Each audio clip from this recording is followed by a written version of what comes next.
Imagine being this bird. Okay, don't imagine that hard.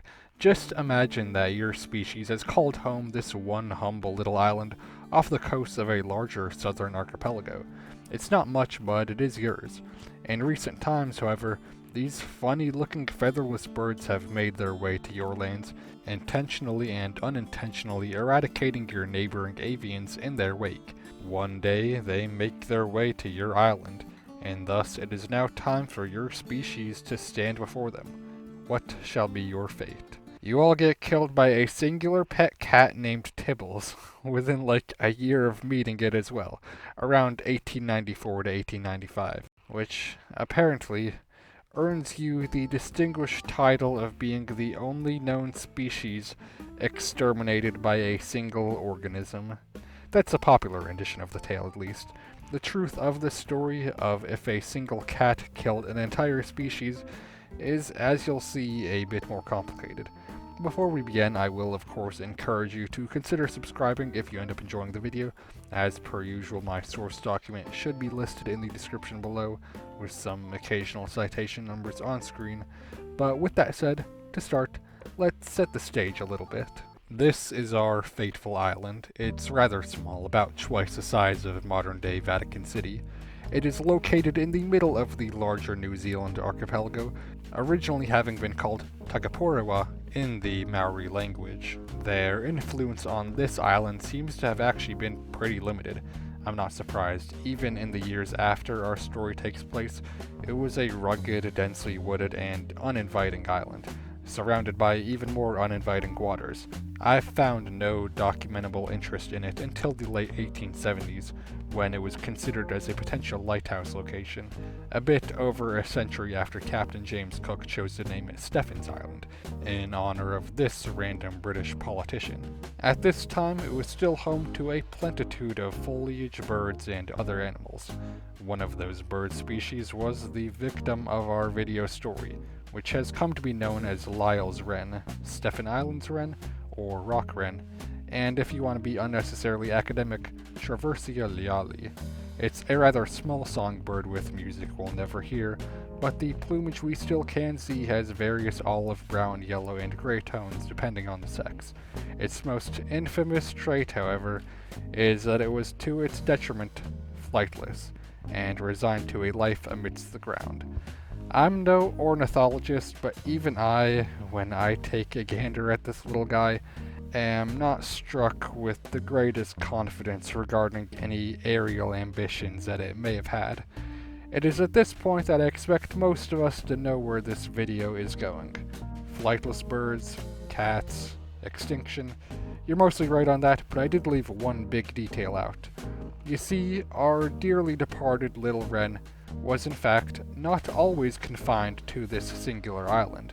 There are fossils of it on both New Zealand's primary North and South Islands, so before any feline pets came to steal the kill credit, something else had whittled down their species range to just that one island. The culprit for this is very likely the Polynesian rat. It's not native to New Zealand, but instead came along with the Maori in their migrating voyages to the archipelago around the 14th century. The ecological niche that our Lyall's wren is generally guessed to have occupied is actually most compared to that of a rat, in that they would have foraged, lived, and nested on, near, or just below the ground. These two species would have interacted and competed a lot, presumably.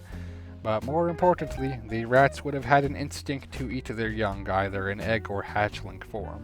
Therefore, the massacre attributed to Tibbles was not the silencing of an always small species, but instead the last stand of a bird which likely once spanned most of the Zealandic habitat. So, already, the narrative that a cat just wiped out the entire species would have technically been wrong before a cat ever even had a chance to lay eyes upon one of these birds. Still, maybe our story can be at least partially true if you qualify it correctly. If you prefer to draw a clear delineation between these two events, then you could rightly consider the species' death in the 1890s a singular and isolated occurrence. Even though I'll grant that, for the sake of the argument, The popular narrative of this single cat killing the entire species is kind of dubious. Most of the material I'm drawing on for this part comes from these two truly exceptional 2004 papers by Ross Galbraith, Derek Brown, and David G. Medway. I did my best to corroborate everything relevant to this video that was in their papers, as well as trying to find stuff on my own, but their research really did appear to exhaust a lot of our available data. Much of it, especially the private letters, I admittedly failed to get a hold of. There really wasn't anything I found on my own regarding this, so special honors to them. Although the sum total of the evidence they provide is incredibly bulky, the sequence of events can be summarized pretty succinctly. In early 1894, the lighthouse that had been planned and built on Stephen's Island began operation. It is generally agreed that there were no cats there prior to this. Soon after, though, a cat belonging to David Lyall, the lighthouse keeper and one of the namesakes for this video species, begins exploring the island. By the summer of that year, this cat, the so-called Tibbles, was bringing carcasses of this species to Mr. Lyall. Over the coming months, he would describe and send deceased specimens to prominent naturalists, and by the end of 1895, the bird is usually assumed to have become extinct. There are questions in the literature on if they may have persisted longer towards the end of the 1890s. It is a conversation very muddied by the clashing of both academic egos and opportunistic traders, muddied to the point where I don't think a conclusion can be reached. I don't hold to this opinion, it doesn't seem to be that popular, but if it were to be true, then our so-called Tibbles should not be assumed to have been the sole killer, as by 1897 to 1898, the island is already reported to have had a significant cat population. The timeline is actually even narrower than that, however. Even by early 1895, the island is described as having cats, plural. Is it possible that Tibbles was never an alone cat on the island? Yes, and if that was the case, then this was almost certainly not a single cat job.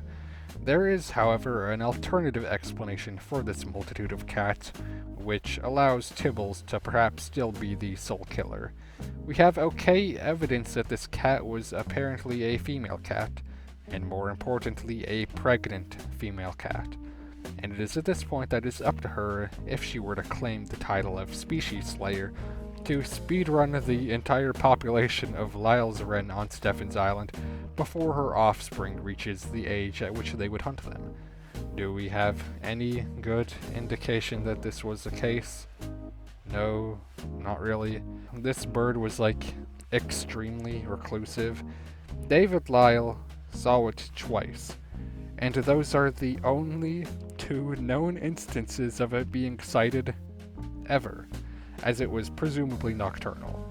This bird could have gone extinct months before this mention of multiple cats in early 1895, or could have gone extinct months, or perhaps even years, maybe, after this mention of the multiple cats, and in either case we would have no real indication. In the end, I think one could hold a variety of opinions on this.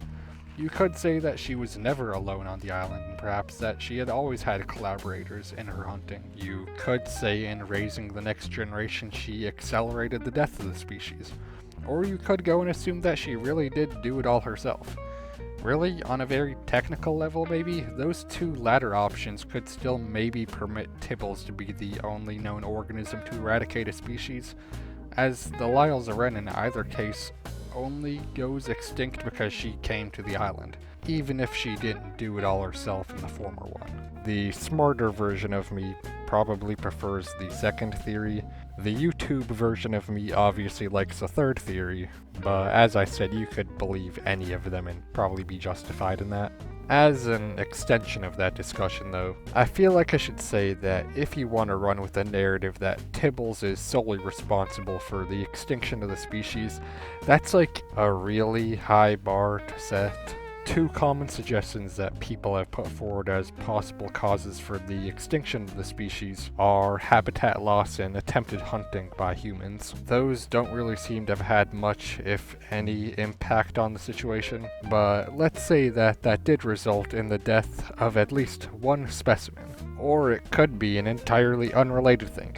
One of them gets an infection and dies or something. It's at this stage late in the video where I'm kind of disillusioned with my entire hook for it. Just due to like the nature of causality, this feels like an impossible thing to determine. Before any of that though, I think we can all agree that this is sadly kind of the fault of us humans. I haven't said that so far in this video, it could probably go unsaid, but Tibbles was, to stress, at the end of the day, just a cat.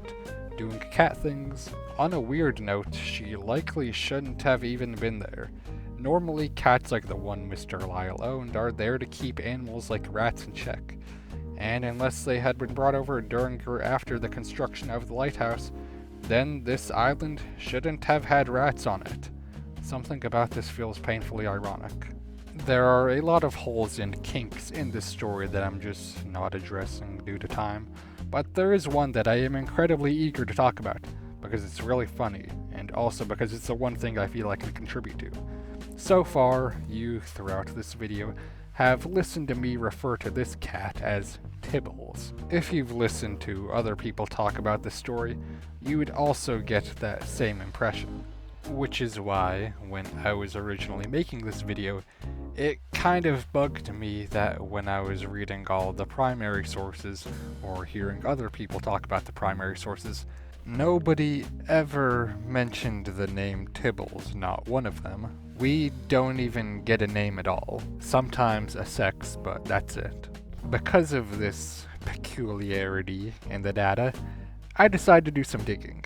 And the earliest mention comes a century later. It comes in this 1987 book on extinct birds by Errol Fuller. He uses the name once, and it comes in a passing mention. Now, when I originally read it, I thought, maybe he knows something that I don't know. But, something about the way he worded things really struck me in such a way as to where I believe that he may have been using it as kind of just a jesting filler name, similar to the way that an author may use like Fido as a catch-all name for a dog. So I emailed him about this, hoping to clear up what blog sites, newspapers, and the internet as a whole appears to have heavily misunderstood. And well, believe it or not, he responded, and it turns out my hunch actually ended up being correct. Don't bother him about this, it's really funny in my opinion.